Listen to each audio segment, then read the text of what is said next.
सतयुग कैसे आएगा भाग 2। मित्रों, संवत 2000 समाप्त होते ही एकदम सतयुग फट नहीं पड़ेगा और न यह धरती आसमान बदल जाएंगे। सब यही रहेगा, मनुष्य भी यही रहेंगे। डरना या घबराना न चाहिए। यह कल्पात नहीं है, युगांत है। इस समय युद्धों, महामारियों और दुर्भिक्षों का जोर रहने से जनसंख्या घट जाएगी, पर प्रलय नहीं होगी।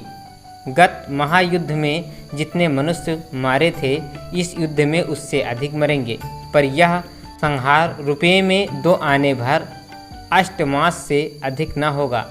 इतनी जनसंख्या घटने बढ़ने से सामूहिक दृष्टि से कोई बड़ा भारी अनिष्ट नहीं समझना चाहिए। यह कमी अगली 1 शताब्दी में ही पूरा हो जाएंगी। सतयुग आरंभ में स्वलोक में आवेगा, फिर भूलोक में, तत्पश्चात भूलोक में दृष्टिगोचर होगा। स्वलोक का अर्थ मन, भूलोक का अर्थ वचन, भूलोक का अर्थ कर्म है। सबसे प्रथम जनता के मनों में शुभ संकल्पों के प्रति आकर्षण उत्पन्न होगा।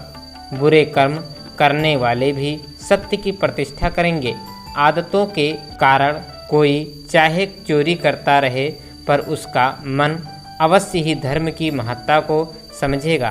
कुकर्मी लोग मन ही मन पछताते जाएंगे और कभी कभी एकांत में दुखी हृदय से भगवत प्रार्थना करते रहेंगे कि हे प्रभु, हमें सद्बुद्धि दो, हमें दुष्ट कर्मों के पंजों से छुड़ाओ। दूसरों को शुभ कर्म करते देखकर मन में प्रसन्नता होगी। ज्ञान चर्चा सुनने को जी चाहेगा। छोटे बालक भी हरि कथा, कीर्तन और सत्संग से प्रेम करेंगे। घर और कमरे आदर्श चित्रों से सजाए जाएंगे। फैशन में कमी हो जाएगी। बाबू लोग मामूली पोशाक पहनने लगेंगे। प्रभुता और ईश्वर प्राप्त लोगों को भोगों से अरुचि होकर धर्म में प्रवृत्ति बढ़ेगी। मन ही मन लोग सत्यनारायण की उपासना करेंगे। झूठ और पाखंड देखकर मन ही मन चिढ़ेंगे। असत्य चाह द्वारा चाहे अपना ही हित होता हो, पर लोग उससे घृणा करेंगे। सत्य पक्ष द्वारा यदि अपना अहित हुआ तो भी बुरा न मानेंगे। जब इस प्रकार के लक्षण दिखाई देने लगे तो समझना चाहिए कि सतयुग स्वलोक में, ब्रह्मलोक में आ गया। पूरा सतयुग तो कभी भी नहीं आता, क्योंकि सृष्टि की रचना सत, रज, तम तीनों गुणों से हुई है। यदि एक भी गुण समाप्त हो जाए तो सृष्टि का ही नाश हो जाएगा। युगों में तत्वों की न्यूनाधिकता होगी। सतयुग के आरंभ में सत की अधिकता होगी।